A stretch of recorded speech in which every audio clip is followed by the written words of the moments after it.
assignment. And by the way, I might recommend because this is sort of, as you'll see as we get started, this is sort of a different process of analysis than what we've typically been doing in this class. And I'd really encourage you to get the slides if you don't have the slides. Instead of just trying to make notes, it just would be, I think, so much easier to be able to make notes on the slides. But I'll defer to you, because I think it really does have a different flavor than some of the other lectures that we've gone through, just because of the process. And so you're going to perform a principal components analysis, or PCA. You need to have at least 6 interval or ratio level variables. And if you looked at the assignment sheet or the syllabus, that was one of the criteria that I gave you, that we wanted something that was measured by more than a single item. And in this case, we're looking for at least 6 items that measured some concept or some construct that you're interested in. So metric variables is the same as items? No, a metric variable is the same as interval and ratio. Okay. But So we need at least 6 items. Items. Okay, Yeah. at least 6 items. So, yeah, good, Okay. good. Yeah, 6 items that are all metric. And then those individual items they have to go together in there has to be some sort of theoretical understanding that would sort of hold these things together. You can't just well, you could, but you shouldn't just take a random 6 variables and do it with that, because it's not going to turn out very well. So you'll need a minimum of 6 items, metric variables. Larger number would be better. In looking at most of your data, I think most of you easily will be able to do that. We're going to examine the assumptions for factor analysis here early on, and if your data does not meet those conditions, you'll need to find some different data, because it just doesn't make sense to do a factor analysis with your data if everything loads on a single factor, for example, or if everything loads on a factor by itself, 1 factor per item, which would be even stranger. So, but we'll look at that, and I'm pretty sure that in the data that I've looked at that you guys have, I don't think there should be many, if any, problems there. And so then what you're going to do is you're going to perform the exploratory factor analysis is really what it is. And then you're going to write that up as if you were doing it for a manuscript that you're going to send to a conference or a journal. And then you're going to include your SPSS output. And one thing that I'll say here that I don't specifically state it here, but you should make the note here because it's important. So it's an exploratory process. You'll see that it's called exploratory factor analysis. It's not a confirmatory process. We don't have a theory of how these items should load on factors. We want to explore how they do, and so that necessitates running your analysis in some cases many times. Like the example data that I'm working through here, I probably run the analysis 15 times. Each time, as you know, SPSS gives us several pages. Probably that's probably an understatement. It probably gives us 10 pages of actual output, and I don't want all of that output. I really just want probably, well, you have to decide what output you need to give me to convince me that you knew what you were doing. In most cases, it might be like the first one you did and the last one you did, and then just a brief description. Oh, I dropped these 3 items because they had low measures of sampling adequacy, so I took them out of the analysis. And that would just be a note that you would write for me instead of giving me the 10 pages of output. So just make sure you don't give me all of your output. Unless all of your output, you run it one time and everything looks fine. You don't have to remove any variables. Then I'll gladly take that single output. But in my experience, it's much more of an exploratory process that necessitates sort of a what would we call it, sort of an iterative process of running the analysis and running through several steps. So questions about assignment 4? If we have a multi-factor scale already, we can't just use that. We need to just create. No. So what is your multi-factor scale? The communication apprehension. Yeah, you should use it. In the real world, you probably would do confirmatory factor analysis because that scale has been around for decades, and it's been explored and understood, and you probably would do confirmatory factor analysis, which we'll talk about just briefly. But for our purposes in this class, you feel free to use that data and do exploratory factor analysis. And in fact, a lot of people would still do that, not because it's the right thing to do, but it's just that they know that they can do that in SPSS, and they don't have the tool to do structural equation modeling, which is what you'd have to do confirmatory factor analysis. So they end up. So it wouldn't be crazy to pick up a journal article that was published in 2016 and find that they did exploratory factor analysis with a communication apprehension scale. So it's not completely crazy. Make sense? Yes. Yeah. Okay, so you know how my dependent variable has been the mean score for the fake news headlines, but it comes from 5 different Yep. Can I do the 5? Is that I think so, but 5 is one short of 6. the real headlines rather than fake headlines? So 6, that would be fine. Yeah, and it might be that those two. Yeah, so we can, and so that would be fine. That would make sense to explore whether those things sort of all correlate together strongly, or maybe 2 of them correlate highly with each other and don't tend to correlate with the other 3, or 4, and the other 4 tend to be highly correlated together. Yeah. But 6 would be the minimum, and you say you have 6 for the one. And the content of the headlines is different, like ideologically, politically. This is the fake news or the real news? But I'm both of them. Yeah. Like, some of them are like kind of pro-Trump or like pro-Clinton. I mean, you could just. It might be worth. We could probably debate this, but you might just do both the fake and the real news together.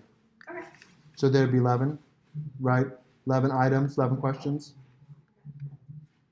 It might. I'll have to like think it through more. Yeah, I might have to too, but I think that it doesn't sound crazy that some of the fake news items and some of the real news items, because they're judging the truthfulness of the news, right? Was this of the headline? And so it's not crazy to think that some of those could sort of cluster together, the real and the fake. Yeah. So it'd be worth a shot. Other questions? Good. So you want us to do a correlation matrix of all the items? So we'll talk about that in just a minute. Okay. That's what the EG you're talking about. Mm-hmm. Yeah, we'll look at that in just a minute, and there's a couple pretty quick assessments that we can do, and those are just 2 examples that you'll look at that will help you make that determination of, is this data appropriate for factor analysis, or should we find some other data? I think I'm also going to be in a case where I'm going to come close to that 6 mark, but maybe. Close to the 6? Are you 6? I think I'm going to have exactly 6, but one of You're those good. items I feel a little uncomfortable with because there's only 3 levels of measurement. Doesn't matter. Can we have some pretty flimsy excuses for including more items, just as a way of? Yeah, as long as it's not so flimsy as to be whimsical or. Well, I have for instance, in my data set, I've got support for Trump items, but I also have support for Hillary Clinton items, and I can Put them together. Put them together. One Yeah, of them would be reverse coded, and so now I have 12 items instead of 6. Yeah. I think it would be interesting if maybe they load perfectly on 2 different factors, but maybe there's some crossover too. So yeah, I like that. So if there's a way that you can get to something greater than 6, that will always probably serve you better when doing this kind of work. Other questions?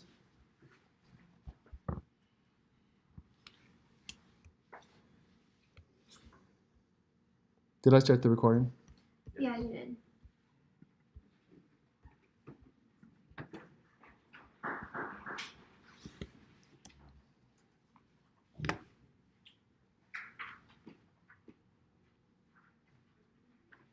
So we're going to talk about exploratory factor analysis.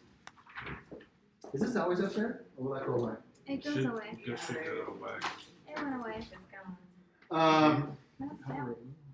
We're going to talk about exploratory factor analysis, which is exactly as it sounds, it's exploratory. We want to find the model that best fits the data. And the model really is a model similar to, although we'll consume it a bit differently, but it's similar to a regression model where there's a set of coefficients that get generated. Those coefficients indicate the degree to which our items load on a particular dimension, and so it really is a model.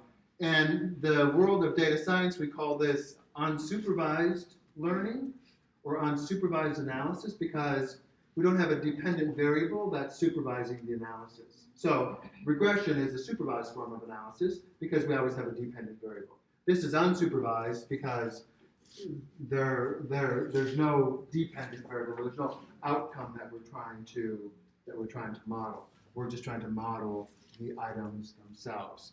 Widely used. I guess if we did probably I don't keep up with all of the common research. I pick up journals on occasion and sort of browse and read the stuff that's of interest to me.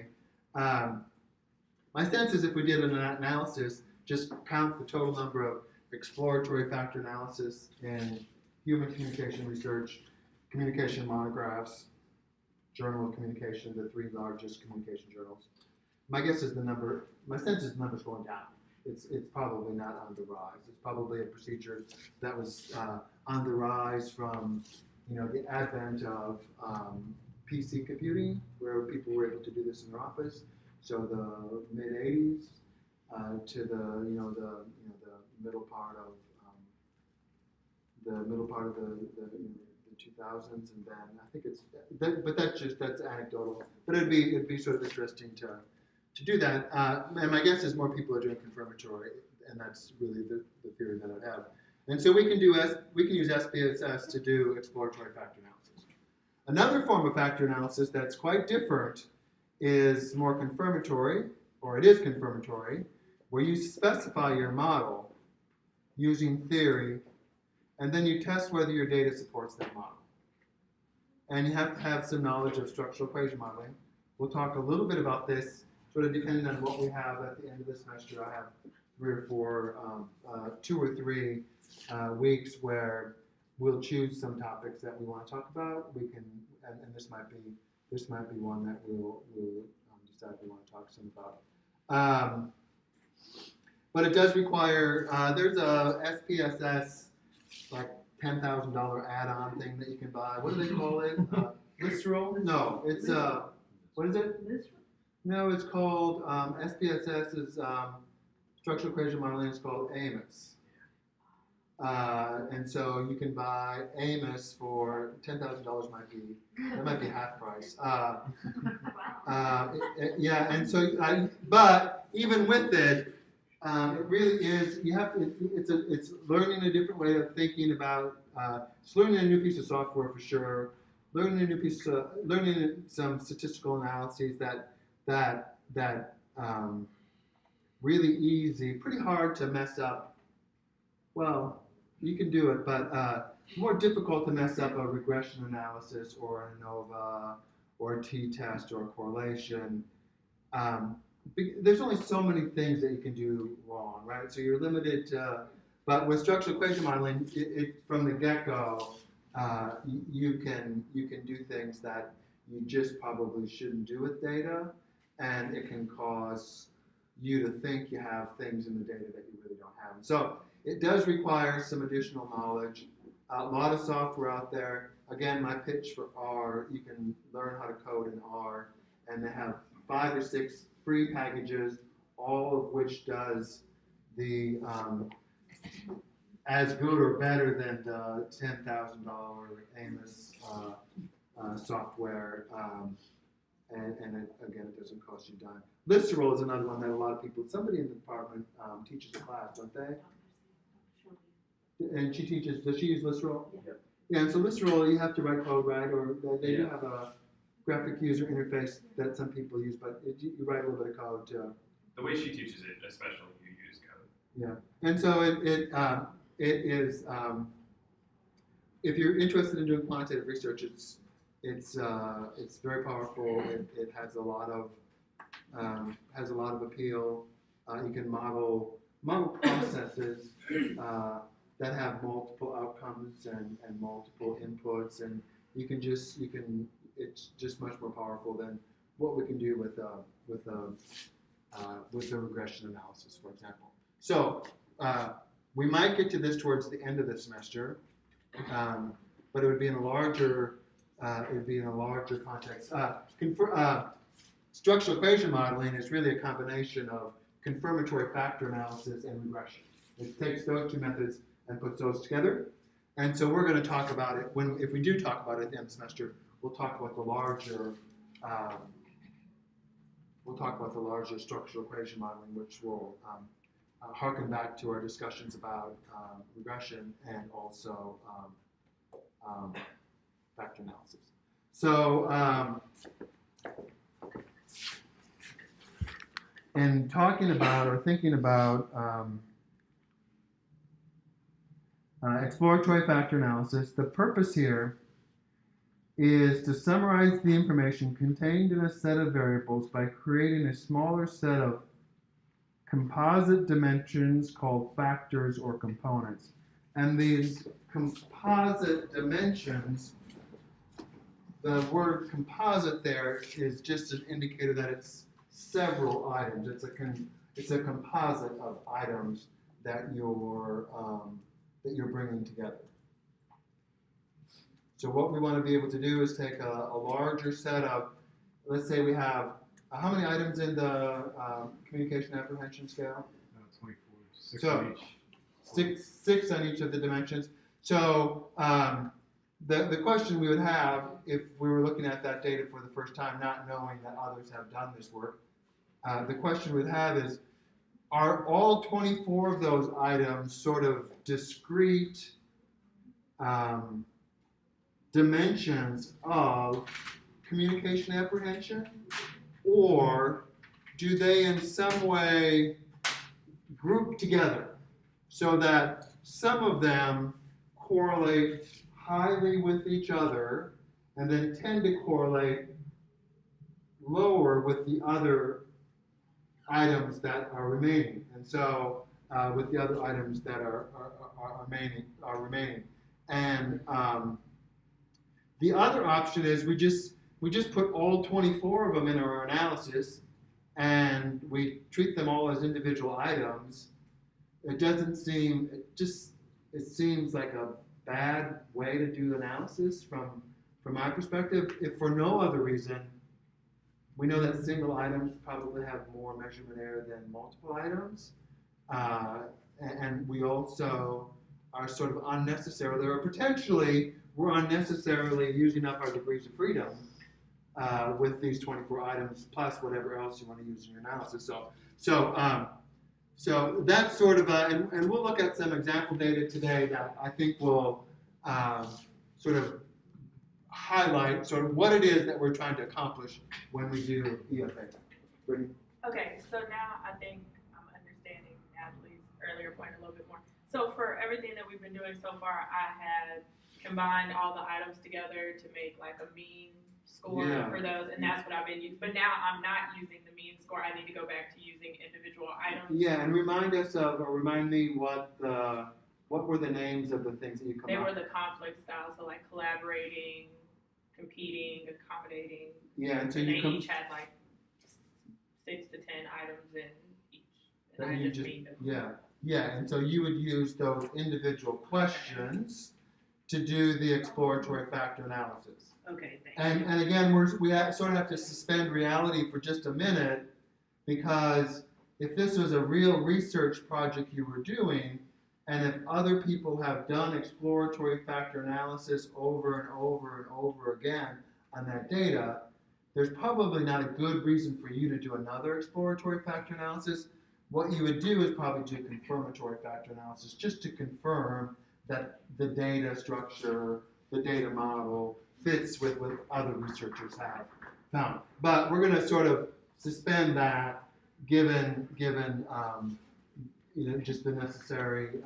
It's necessary in order for us to be able to do these assignments. So does that make sense? Yes. Other questions about data that you might be using? I just want to, so when we do the EFA across all these items, we're creating these smaller composites within the, let's say, the conflict style. At no point it's at all related to theory, right? We're just saying the composites make sense because this stuff that's worked out. Yeah, and you will at some point, as you complete your exploration, you're going to have a set of, if everything works out well, you're going to have a set of items that correlate strongly together and tend to be less or uncorrelated with the other items. And then it's really a matter of, it's as much art as it is science to look at those questions and say, well, what do these questions represent? Do they represent some dimension of argumentation style, or some dimension of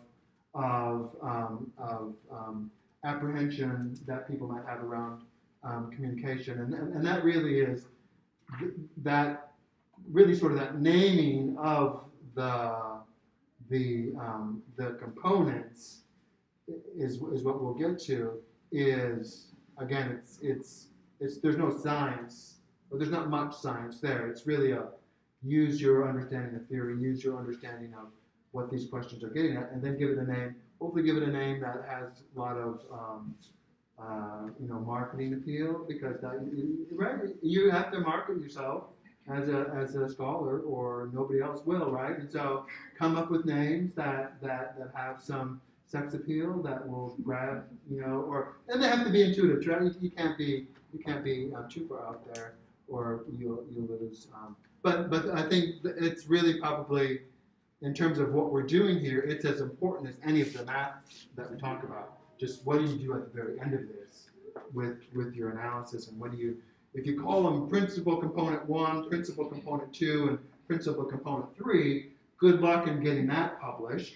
But if you can call them something that has some pizzazz, some appeal, that will sort of engender, a lot of imagination amongst your readers, that goes a long ways for people. Oh, this person really knows what they're doing, and I really like that. And you start to build connections in their brain that they can connect to your idea. So does that make sense? So the purpose, we're going to talk about principal components analysis only in this class. There's another form of analysis called factor analysis, which is a different procedure that we're not going to talk about. And so technically, you should refer to what we do as principal components analysis. Some people just conflate all of those together into, they might call, they probably don't call it principal components analysis. They probably refer to it as more general factor analysis. But under factor analysis, they would also put principal components analysis. But it is a different, and we won't focus too much on that here. It is a different procedure, principal components analysis is. And so we should, just when you're writing about it, call it principal components analysis, because it's really not factor analysis. With good data, data with strong correlations, data that meets the assumptions that we're going to talk about here, or strongly meets the assumptions that we're going to talk about here in a little bit. The differences between principal components analysis and factor analysis will only be on the margins. It will not make a substantive difference in how you how you your end results with good data. If you have data that the correlations are a little shaky and you're sort of having to stretch in order to make connections, you could come up with something quite different using principal components analysis or factor analysis. And the other thing that's worth mentioning here is that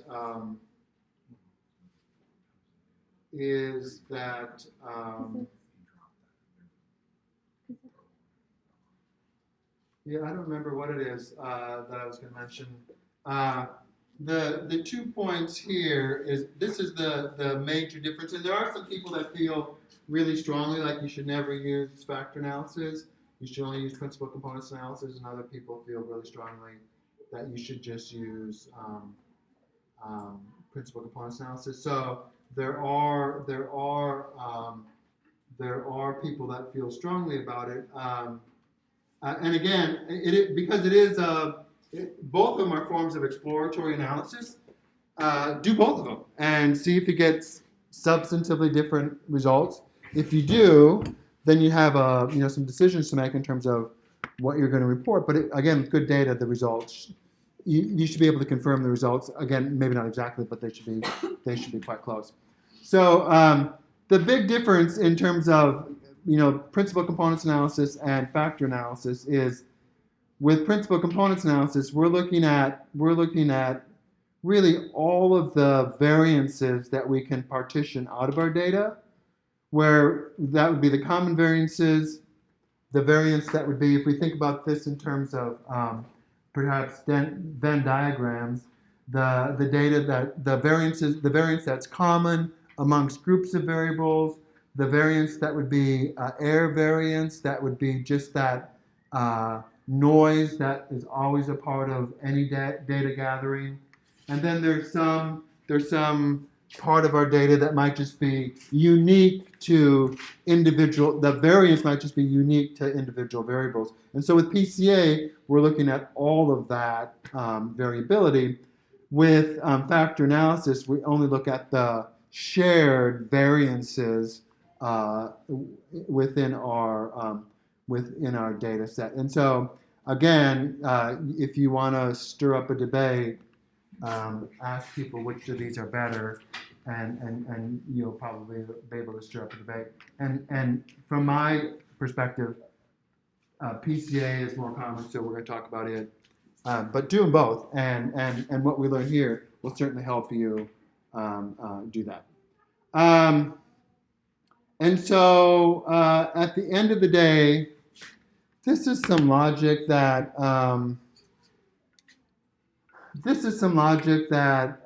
that you might sort of think through when you're trying to decide whether you're going to do principal components analysis or factor analysis.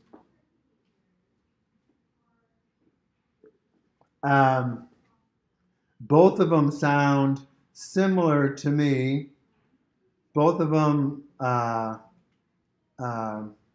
again, would get you to about the same place. And the important point is, at the end of the day, people argue about which of these two to use when.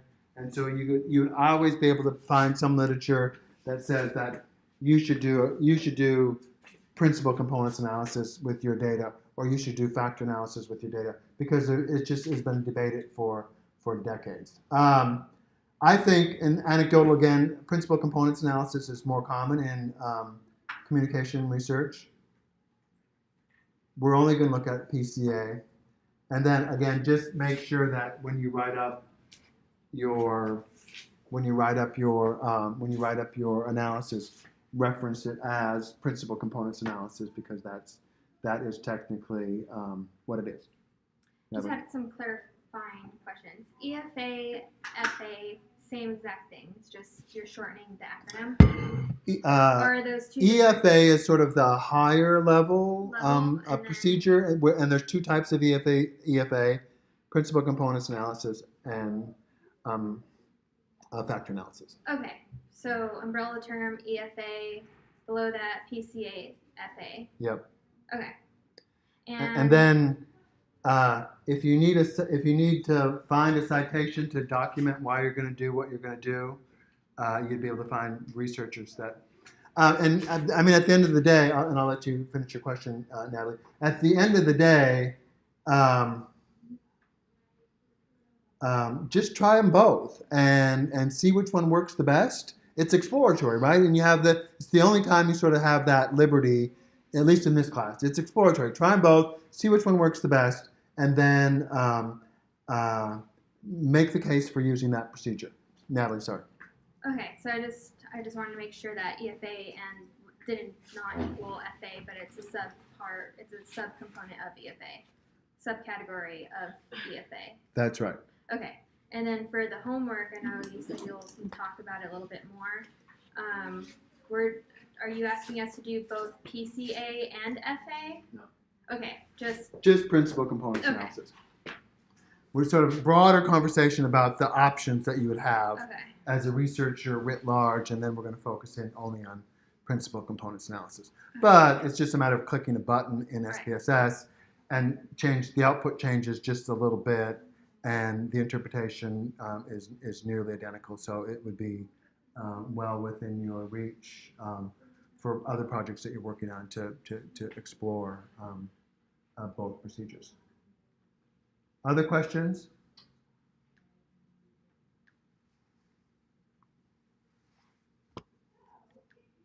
So here's the data that we're going to work with. And this is from General Social Survey. I have 17 questions that I think measure the concept of altruism or altruistic behavior, altruistic attitudes. And so there are questions like, and I'm not going to read through all of them, but has the person donated blood in the past 12 months? Has the person given money to a homeless person?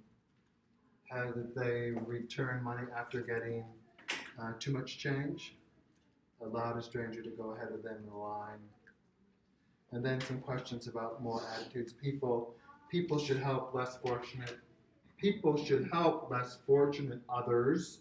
That's not the wording of the question, but that's the sort of the title of what we could call that question, or what I called it. Those in need have to take care of themselves. Assisting people in trouble is very important. And so these all sort of potentially, and we'll explore that. These all potentially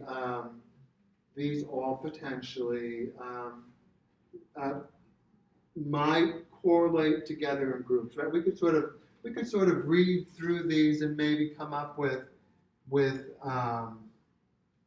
several of these that might.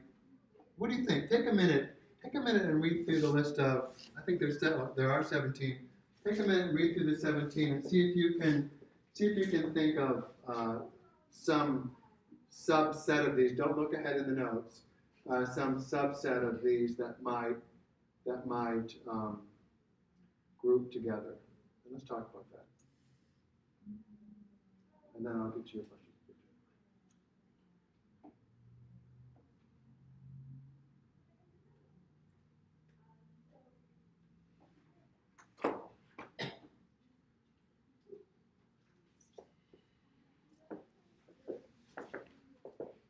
Are we just shouting out stuff?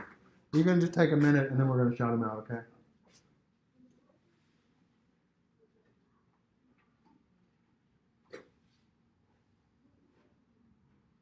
It does feel a little qualitative, like, right? Just from this, if we're just starting here, right? This is all. Melissa, what do you think? I like it, yes. Yeah. That's Marissa, right? It's Responded. Marissa, yeah. I answered the Yeah, sorry, Marissa. So are we just, You're just gonna look and come up with some groups, and we're gonna talk about them here in 30 seconds.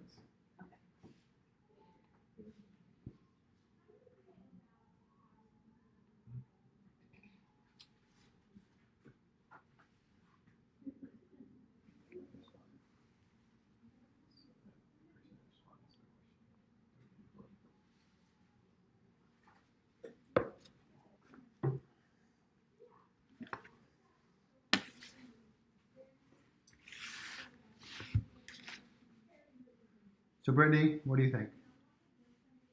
So some ones that I think may go together, like assisting people in trouble, is very important with people should help less fortunate others. I think those might They be, sort of sound like the same thing, right? yeah, and kind of like the giving food or money to a homeless person and giving money to a charity, even though it's not like one's an individual, one's like a collection. I feel Yeah, like if you ask yeah. people if they've done charitable work, they count the person that they Yeah, good. I think that's good. Yeah. Yeah, and so we're hoping to explore the data in a way to find out if that's the case. Other ideas of what might Well, I think of like the target of their help. So a stranger versus a friend versus an organization or like a charity. yeah. So maybe I just like to help friends, but I really help my friends, right? Or maybe I just help my friends, but I don't help strangers. Right. Yeah. And so it could be I have high scores on all of the ones for friends, low scores on all of the ones for strangers, and there's a pattern that's similar to that across all of the people that responded to our survey, and we would find we're going to explore the data in a way to hopefully uncover that. Good. Other. I would assume it would be like financial, physical, and then like theoretical. Because like the bottom four are not like you actually doing something. It's just like what you think. So maybe you think, but you don't actually do. So that's what I say. But the ones you do, like most of them can be broken down either to money, monetary, or physically like doing something. Yeah, and so it could just be that maybe I have the means to write checks out for every organization that comes to my door or calls me, and so I do that. But I wouldn't step within 100 yards of a homeless shelter to prepare meals for them or to help out in whatever way, because it just isn't something I'm going to do. And so we could easily find sort of that divide in the data as well. Pavitra, did you have a question before we? Yeah, because I mean, we might not run into it because we're going to do it from our variables, and most of them, all the items within a variable are all scored on the same Likert scale. But if I'm sort of doing this from scratch, could I look at a bunch of items? And I know you say they're from 1 to 6 or 1 to 5, but if I had some on a 5, some on a 7, Doesn't some matter. on a 9. Everything gets standardized, and so it doesn't. You can have them. It's scale invariant would be the way that you could put it. They can have some things measured on a 1 to 6 scale, some things measured on a 1 to 5 scale, some things measured on a 1 to 12 scale. The analysis will take care of that for us. Does that make sense? So, Amanda. So is this how you go about like creating a scale or something? Or Yeah. So this would be like what McCroskey, is he the one that did the communication apprehension? I don't know if this was what McCroskey did in 1960. What 2? 82. 82 is when he did the. That was the first one. The first one was communication competence. That was like 80. Oh. 78. Oh, so he's not quite. Well, he's old, but he's not 60. He wasn't. But that might be when he started, but the newest edition is 82. Is it? Yeah, and so at some point, and many of us have maybe done this already, or if not, you probably will. I need to measure fill in the blank with the concept. Nobody else has measured said concept. I need to develop a set of questions that can get at that concept. And so you sit down with in a brainstorming session with some colleagues, and you just start throwing ideas out, and then you start writing questions down, and then you circulate that and edit questions and add more questions, and eventually you come up with maybe 20 questions that measure said concept, and then you collect your data, and then the question is, do we have to use all 20 of these items in our analysis, or do they group together in meaningful ways that mathematically make sense? That is, that they're groups that are highly correlated with each other and tend to be uncorrelated with the others, and so that's what we're going to discover here, and that may or may not be what the researchers set out to do when they started to develop their scale, but when they start to analyze their data, uh, almost everybody would do factor analysis or principal components analysis. It's almost anybody that's had any amount of graduate school training at all would take that step. So good. So does this give you a better sense of what we try to do, or what the purpose of exploratory factor analysis is, or more specifically, principal components analysis? And so we want to find out if there's multiple dimensions of altruism, and we're going to look at the correlation among the variables and their components. That is, we want higher correlation among the variables of each component, and think of a component as a set of these questions. So maybe 5 of these will be, when I use the word component, it's a set of questions. So what we're hoping to find is higher correlation among the variables for each component, i.e. set of questions, and lower correlation among the variables when compared to the other components. Okay? Does that make sense? And so that mathematically, that's sort of the big picture of what exploratory factor analysis allows us to do. And again, just keep in mind, and I won't belabor this any more than I already have, but this is very much an exploratory process. It's the only time you should feel good about running the analysis and exploring and trying different things. Because when we do other, like regression analysis, it's confirmatory, right? We collected the data with some theory in mind. We have some hypotheses that are associated with that theory, and we don't explore whether our hypothesis was confirmed or not, right? We just do the test, right? And it's not an exploration. Well, if I get rid of this variable, or if I get rid of these individuals, or if I add this, or if I move this, I can get the results I want. That just isn't the way that we do confirmatory analysis. But here we have the green light to do that. So just keep that in mind as you're doing principal components analysis, because it will be the only time we'll be able to do it in this class. So just a little bit about our data, metric data. I think you probably could get away with dichotomies. Well, I know you could, but there's probably a better procedure than principal component analysis. So what if you had 20 items, all of them dichotomies? You could use principal components analysis. I know it wouldn't cause any meaningful error.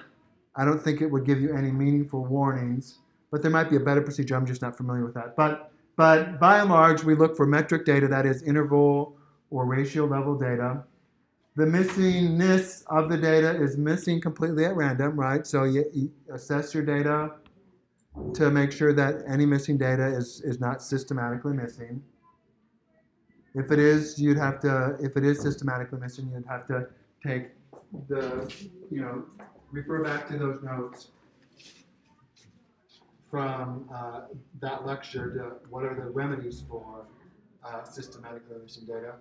The data, if metric, which in all of our cases it will be, needs to be normally distributed.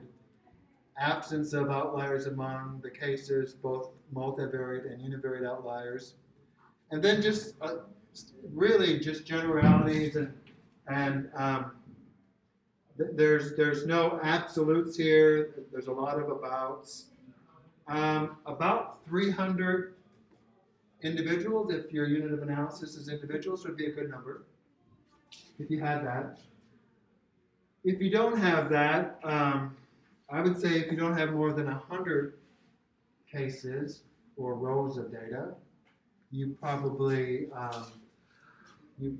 should think twice. Let's say you have n equals 75, and you have 20 questions that you want to do exploratory factor analysis on.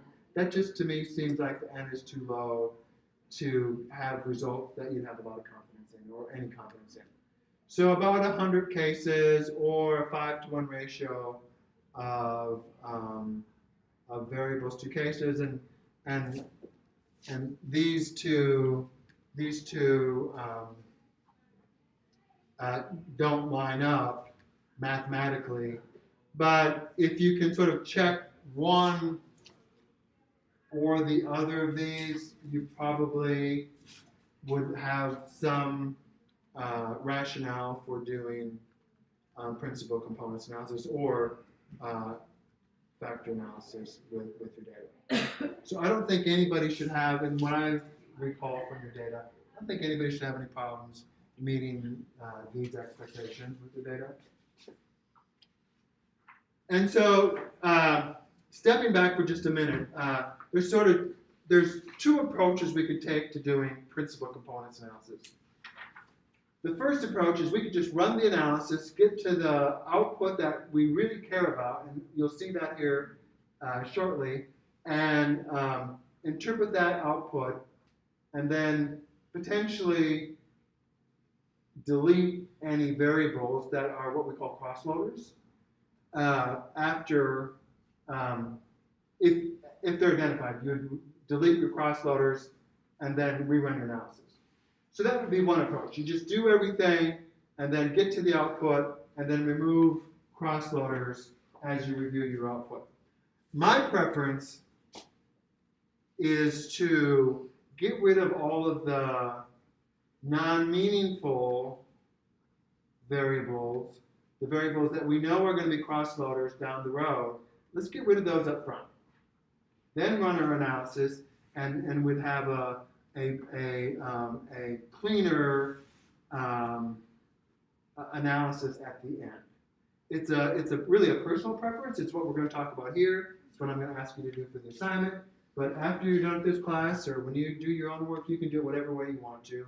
And again, it's exploratory, so either one of them would be perfectly legitimate. But again, my approach is let's assess our data for factorability early on, and then make some decisions based on that. And so, what I will do is, at some point, the couple buttons that we need to click to actually run the factor analysis is pretty straightforward. I will do that after we're done with this slide, so at least it's on video in case you happen to miss something. But I think I think I annotate most everything here well enough where you'd be able to just redo the analysis from the notes that I have here. But I will run the analysis in just a minute. So one thing that we will do when we run our analysis, we'll ask for a correlation matrix. And you should look across that correlation matrix. And if you don't identify any correlations that are greater than approximately an absolute 0.3, your data is not going to factor analyze very well. It could be that everything will load on a single component, or it could be that you have just nothing but cross-loaders on a whole bunch of different components. So this is a first pretty easy test. We ask for a correlation matrix. You look either above the diagonal or below the diagonal and count up the number of correlations you have that are greater than absolute 0.3. And if you have, what do I say? You should have a number, so I'm not even very specific there. If you only have one, you shouldn't feel very good, right? 2, not much better. 5, if you only have 10 variables, you're probably feeling pretty good. 5, if you have 6 variables, you're feeling really good. So it's you can sort of think of it. Maybe you can think about it. Well, I don't want to think about it in terms of percentages, but you should have at least a number of correlations greater than 0.3, regardless of how many variables that you're working with. This is an only greater than 0.3. You're saying that's between the variables of each component. And when you said That's just between your individual items. Oh, we're not talking about the higher than and the lower. That's so higher than 0.3 and lower than 0.3. Because you said it should be high among the variables of each component and lower among the variables compared to other. Where do I say that? Yeah. Here? Yeah, so is 0.3 the standard for high and low? No, this is we're actually talking about this is the after our analysis is done. Oh, okay. This is after the analysis is done. This is before we ever look at the analysis. We're just going to do a plain old correlation matrix. Just zero order correlations. We're not just a correlation between each of your items. And we're going to, because if none of them are correlated, guess what? It just won't factor analyze in a meaningful way. And hopefully there's some sort of intuition behind that, because if we're going to look for things that are correlated together, well, we better have some things that are correlated together, or that just isn't going to be a reality that we can count on. And then I'll show you, we have this measure, we have individual, what we call measures of sample inadequacy.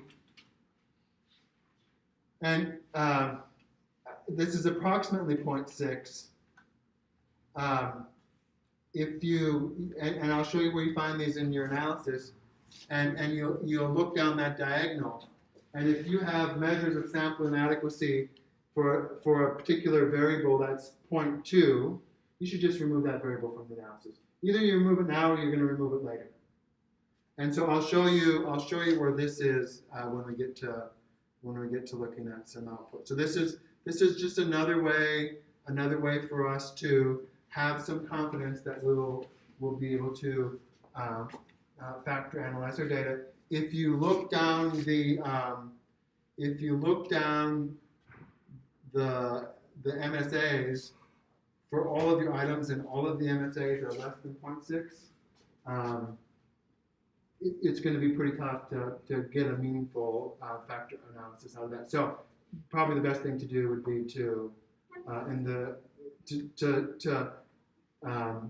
come up with a plan B. What would be another way for you to analyze this data? And I don't have a plan B that would work in all situations, but there probably would be some plan Bs that one could think about.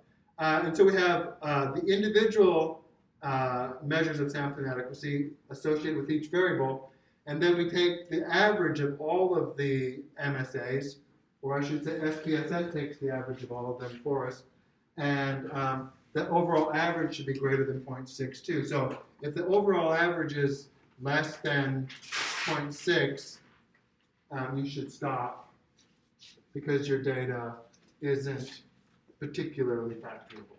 It doesn't have those qualities in a way that will allow you to find things that are highly correlated together. And then there's another test, Bartlett's test of sphericity, which is really just testing, and I'll show you where all of these are in just a minute, really just testing. You have a matrix, a correlation matrix for your data, and it's testing that is your correlation matrix significantly different than a correlation matrix that's all zeros. So instead of the correlation having some magnitude, is your correlation matrix in a meaningful way different than a matrix with just zeros? And it's a really sensitive test. We'll talk about it in just a minute. I've never seen it not significant, to be honest. And so it's probably, if yours is not significant, you probably will have identified other problems earlier on with your data.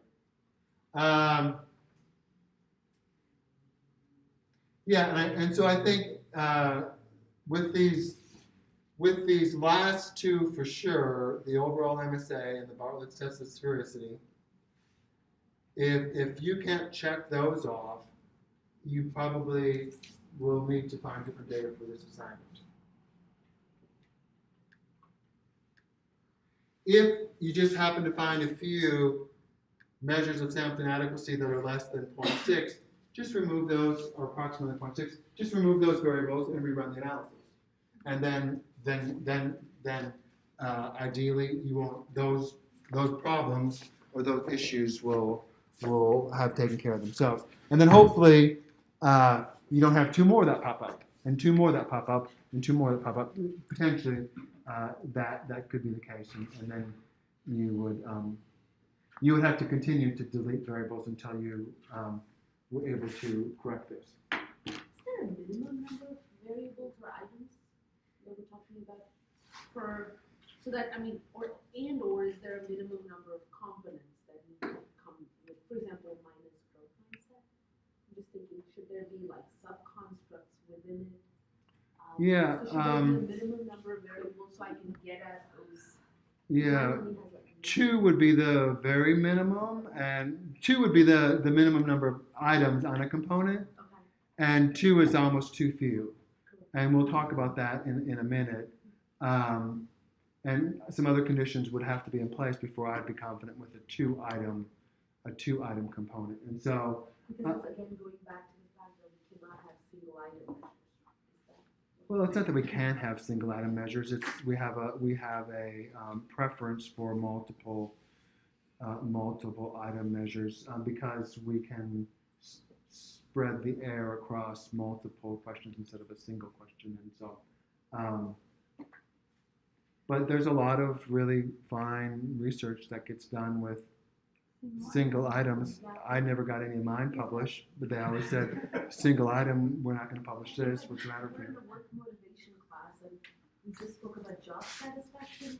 And the most popular, most of the scales are single item measures. And apparently they predict, if you just ask, how satisfied are you? Apparently is the best question to predict. Right, and if you're a professional and you do that for a living, that's the ideal, right? I don't want to ask people 45 questions, right? Academics want to ask everybody 45 questions, but in the real world, we can't do that because you just aren't going to get that much bandwidth from people. And so, yeah, so did that answer other questions? Other questions? Brittany? Just really quick, when you're saying correlation matrix, and this might just be my limited knowledge of it so far, are we still talking about the Pearson correlation? That's right. Okay. That's right. That's right. And we will ask for that when we run the analysis. So, other questions?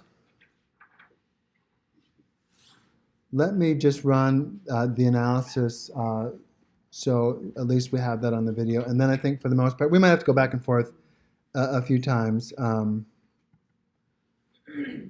But we're going to do analyze, and then it's dimension reduction and factor. And by the way, if you have, I know some of you were working in a computer lab with SPSS.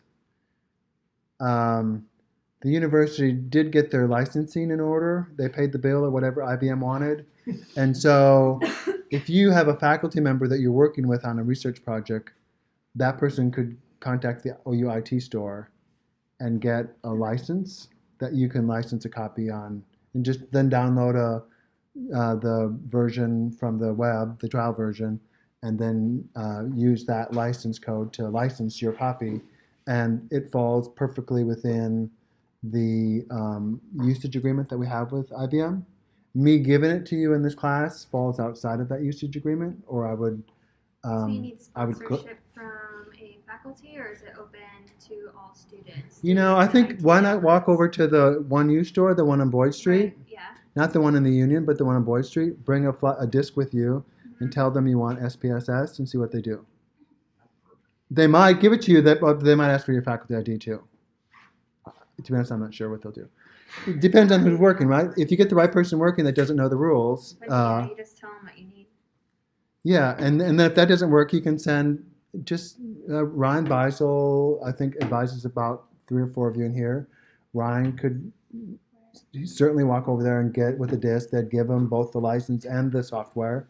And then if you're working with him on research, there's no reason why you can't have it on your computer. And so I just got the new code from them yesterday, and I know that some of you were having to come here to a lab to work, and if at all possible, I think it's useful to be able to work at home or at least on your own computer. So we're going to do analyze, dimension reduction. By the way, right after we get back from the break, remind me to talk to you about the nonlinear analysis that we did between income and religious service attendance. Remember, there was some. So remind me, because I did it at some point, and I'll explain what I did, and I'll tell you what the results are right after we get back from our break. So we're going to do factor analysis, and you're going to select your variables. And in my case, I'm going to start that they give blood, and I'm going to go all the way down to there. That should be 17 variables. And then I'm going to ask for some descriptive statistics. And I'm going to ask for univariate descriptive statistics. I'm going to ask for, so that's a crash. Oh, mine did that earlier too. Did it? Had you saved your work? Yeah. Oh, I'd be mad if I didn't save my work. I didn't have anything that I need to change. Is that the Grand Canyon? That is the Grand Canyon. It's beautiful. Yeah. I use SPSS not very much, but this weekend I was watching probably basketball, and they have all of the, IBM owns Watson.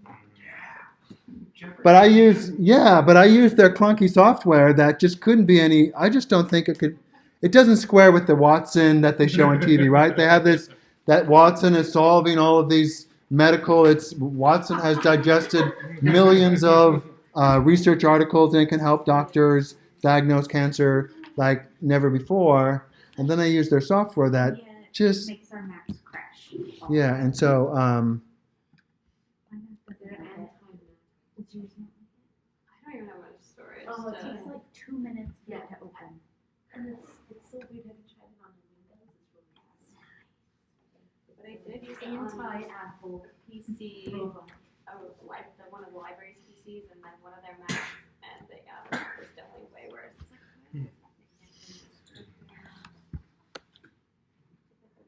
copy things over differently. So those 17 variables for descriptives, I'm going to do univariate descriptives. I'm going to do that's a German name, Kaiser something and Bartlett's test of sphericity. We're going to do the anti-image, and I want the coefficients as well. So I just want to check those 5 things. And then I'm going to do extraction, and we'll talk about this a little bit. We're going to just leave this as default at principal components. But if you want to do factor analysis, it would just be check one of these boxes. And you have a half a dozen different options here for factor analysis, all forms of exploratory factor analysis, right? But we're going to do principal components. And then we're going to ask for a scree plot. You'll see what that means in a minute. And then this is an important box that we'll get back to later, but it tells SPSS how many components to extract, and the default is if the eigenvalues, not to be confused with eigenvalues, it should be pronounced eigenvalues. Eigenvalues greater than 1 is what the default is, and we will. There's some better ways to do that we'll talk about as well. So we'll just leave that as default, but we'll come back to that shortly. We're going to do rotation, and we'll talk a little bit about rotation. And again, this is exploratory factor analysis. Really, try all 6 of them if you want to. See which one gives you the results that you like the best. Hopefully there's some consistency across all of the results. If you have good data, you'll find consistency across all the results. But it is, again, it is exploratory, so feel free to choose. I'm going to do Verimax rotation. And we don't have to do anything with scores, but there's an option here that we can click. And we want to sort by sizes, and then we want to suppress small coefficients. And we can say 0.1 is a good number. You can move that up just a little bit if you wanted to 0.15. And you'll see what this does for us when we start to look at the results. And then we're going to do listwise delete, so that's the default. We're just going to always choose that option. We're going to say OK. Keep our fingers crossed that it doesn't crash. We didn't put anything in for selection variable. No, a selection variable would be like, let's say if you wanted to select only males and do the analysis on only males, you'd make that that selection there. I don't know that I've ever used that. There's other ways that you would make a selection in SPSS, but that's what my understanding is of selection variable. So, and this is the results, and we're going to go back to the slides, and we'll bounce back and forth a little bit between the slides and that output, just to make sure that you see everything that we need.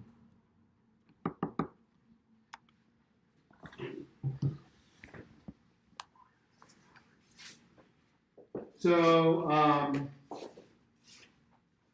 we're good there. I tell you what you should check here. These might be slightly different than the. These might be slightly different than the 5 that I checked.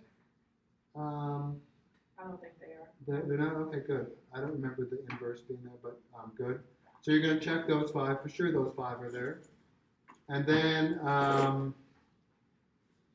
then we're going to do principal components, and we're going to ask for our scree plot. And again, if you're going to mark your slide, you should mark your slide that you might want to come back and change that to something other than eigenvalues greater than 1.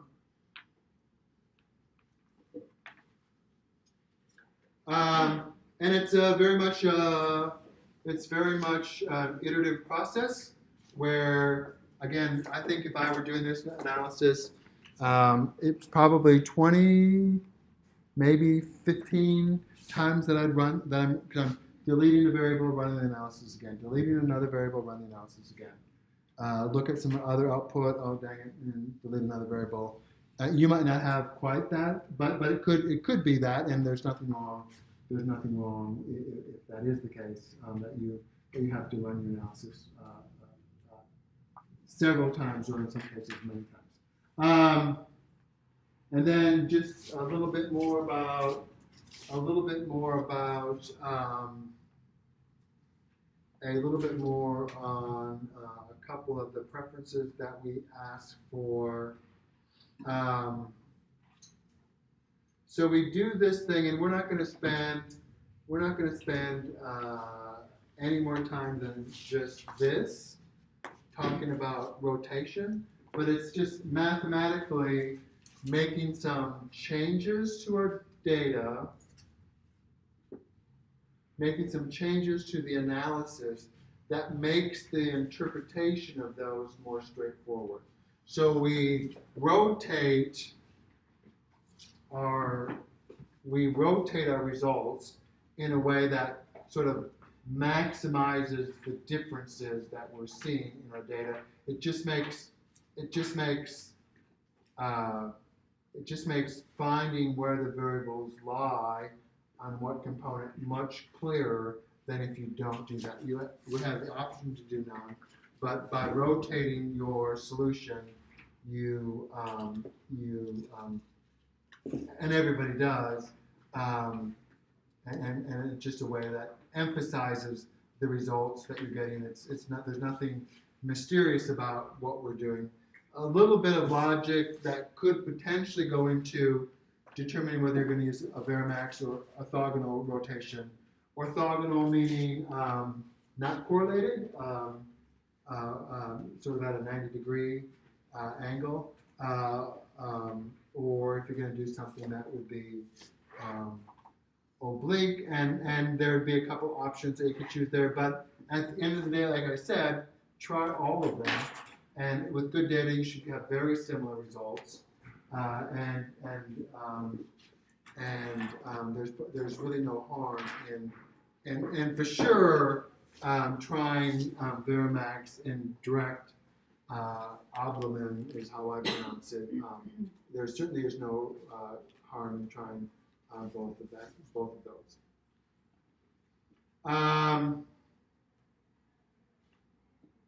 And then I think the final box is pretty straightforward. So we'll get to this slide in just a minute, but I want to show you. Well, I can show you here. This is our measure. This is our overall measure of sampling adequacy. And what did I say that we should have? What's a good number here? Overall, Yeah. 126. Yeah. And by the way, I never remember these numbers either, so if I run factor analysis, I always go back to my notes. Is it 0.6? Is it 0.3? And so you don't feel that you need to memorize these because I'm not going to give you a factor analysis problem to do in an in-class exam. And so the 0.6 is the number that we're looking for here. And so we are greater than 0.6. But if we look at this is, and for whatever reason, when people talk about measures of sample inadequacy, they are kind of creative in how they describe it. So if your KMO is greater than 0.6, and we're examining whether the appropriateness of using your data for factor analysis, and this is the part that I think is kind of creative, where if your measure of sampling adequacy is described, it's described as being amazing if it's greater than 0.9, praiseworthy if it's between 0.9 and 0.8. What are we? We're adequate if you're in the 0.8 range. We're second rate, right? We're close to deplorable. No, we're close to 60s wretched. And because we're 0.72, right, we're not even halfway. So, I don't know who did this, but if you do a Google search for measures of sampling adequacy and read, this is the language they use. This very same language. So somebody long time ago got really creative, and it's just for whatever reason has stuck in terms of how we assess that. So we are. What did we say? We are adequate? No, we're second rate. Second rate because we're 0.72.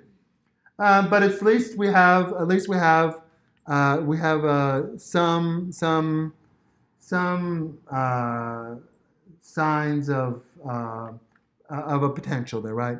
And Bartlett's test of sphericity is significant. And remember, this is just measuring, is our correlation matrix different than a correlation matrix that just had all zeros in it instead of actual correlation coefficients? And ours is significantly different than that. Very sensitive test. This is the test that I don't know that I've ever seen this non-significant. Not with data that I've used for factor analysis. And then we're going to look at the univariate MSA values. I'll show you where you find those in just a minute. And we'll also be able to look at the number. We'll also be able to look at the number of correlations that we have that are greater than 0.3. And so the point I make at the bottom of that olive color or whatever color that is box is that if some of your univariate MSA values are below 0.6, we should delete that variable from the analysis. Either you're going to get rid of it now or you're going to get rid of it later. So choose your poison. I would choose to get rid of it now and then rerun the analysis. And so I'll show you where you find those when we look at our results.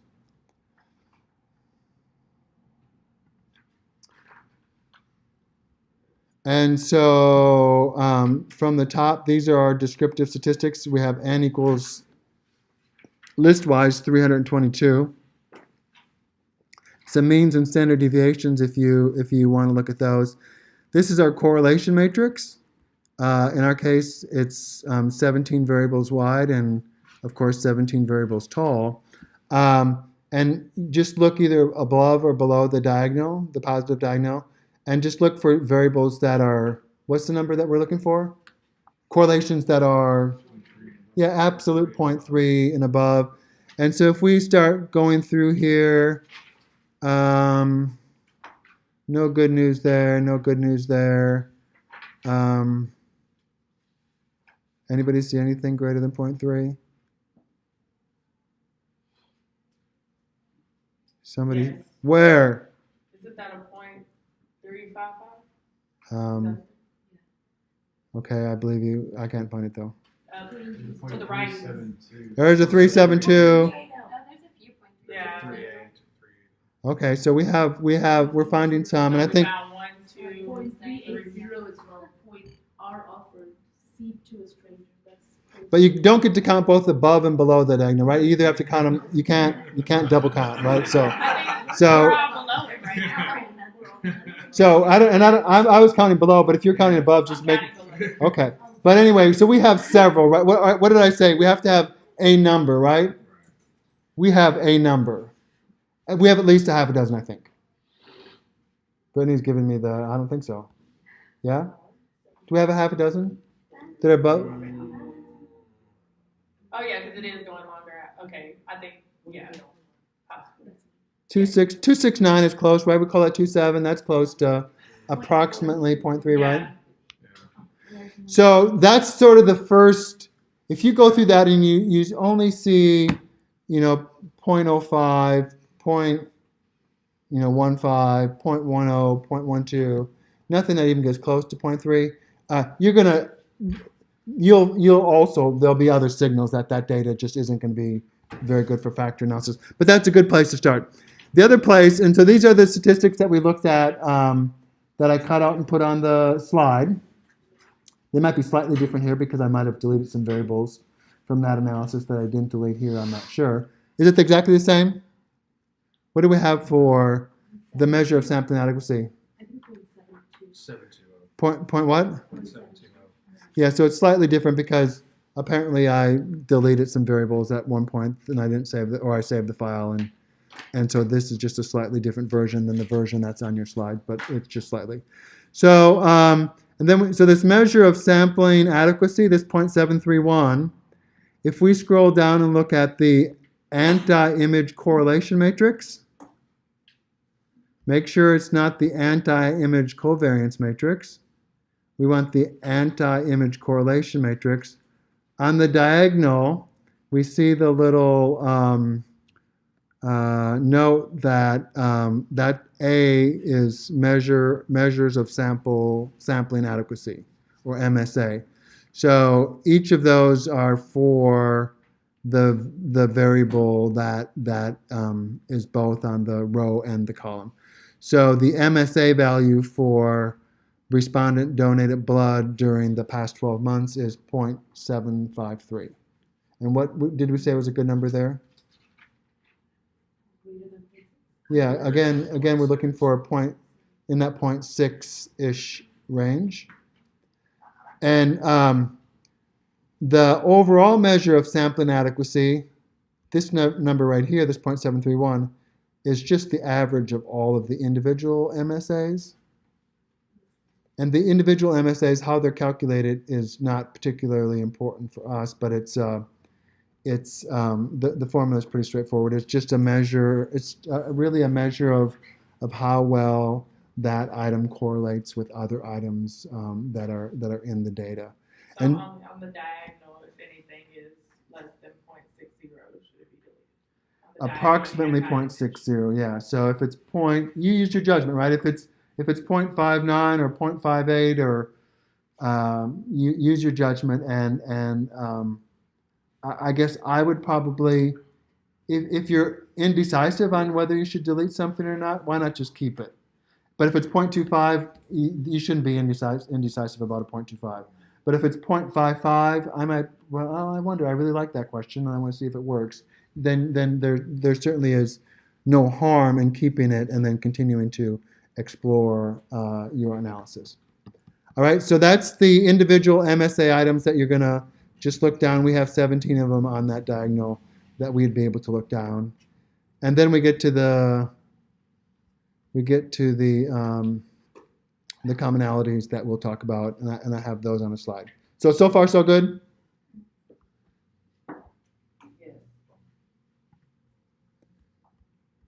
And we're just minutes away from a break, but I want to get just a little bit further.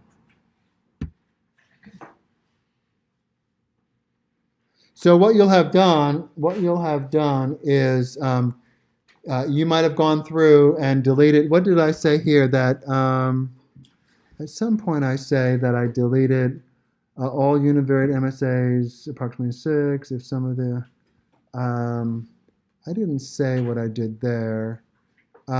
Someplace I tell you that I went through and deleted several variables because they did have low MSA values, and I just reran the analysis each time after. If giving blood was one that had a low MSA value, I'd just delete that variable from the analysis, rerun the analysis, and then look at the MSA values again.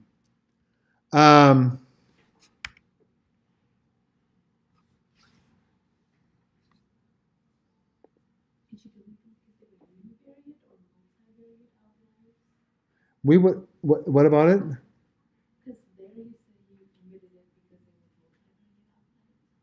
Yeah, this would have been an analysis I would have done beforehand, before I ever did the factor analysis.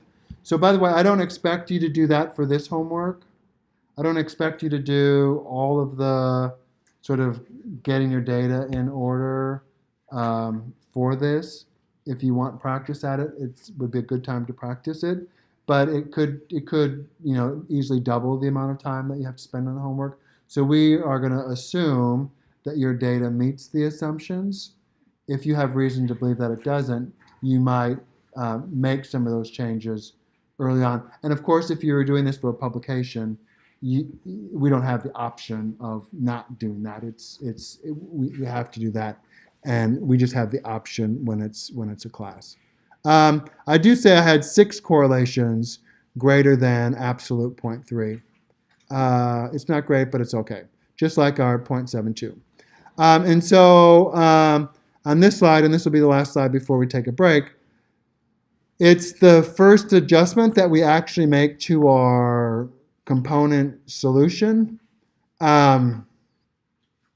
which we haven't looked at yet, but the communalities give us some sense of how the data is behaving, and they indicate the percent of the variance in a variable that overlaps with the variance in that component that variable is loading on.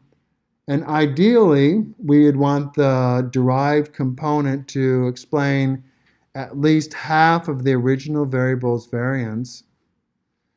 So communality values for each variable should be equal to approximately 0.5 or higher. If one or more of your variables have values less than approximately 0.5, we should delete that variable from the analysis, starting with the lowest one first. And I would do the same thing with the MSA values too. So you're looking on that diagonal and you find, and let's say you have several that are below 0.6. Start with the one that's lowest, delete that one, rerun your analysis, look on the diagonal again, and then delete the next lowest one. Don't just delete the first one that you come to. I would always delete the lowest one first, because it could be you get rid of one of your variables. It might make a change in some of the other variables, and so that would be a best practice, and I would also encourage that here. So we're going to look at these. We're going to look at these communality values, and I'll show you how we calculate these if you care here in a minute. And any of those that are below 0.5, we're going to delete. And I just see one, right? The respondent has given money or food or money to a homeless person. It's 0.45. There's one more. Where? That's even lower. So we start with that one. R has given directions to a stranger. Who wouldn't? No, I'm not going to tell you where to go. No, I'm not going to help. Maybe they just never know their way around, so they can't help. Then I'm sorry, I can't help you. I don't know my way around. Yeah, but anyway, that's way off topic. So I removed a couple, and each time reran the analysis. and we end up here. One thing, this initial number, because we're looking at unique variance, common variance, and error variance. This is always set to 1. When you do factor analysis, one of the other factor analysis, this will be a percent. It won't be set to it'll be some number less than 1, greater than 0, and because we're only looking at the common variance. Thinking about it in terms of Venn diagrams, it would be where we have overlap amongst your variables. That's what we're looking at when we do factor analysis. But with principal components analysis, these are always set to 1. So as you're exploring, and if you see these numbers get lower, the reason why is because you're not doing principal components analysis. So let's take a 15-minute break, and we'll come back and finish up. And then the recording. Thank you.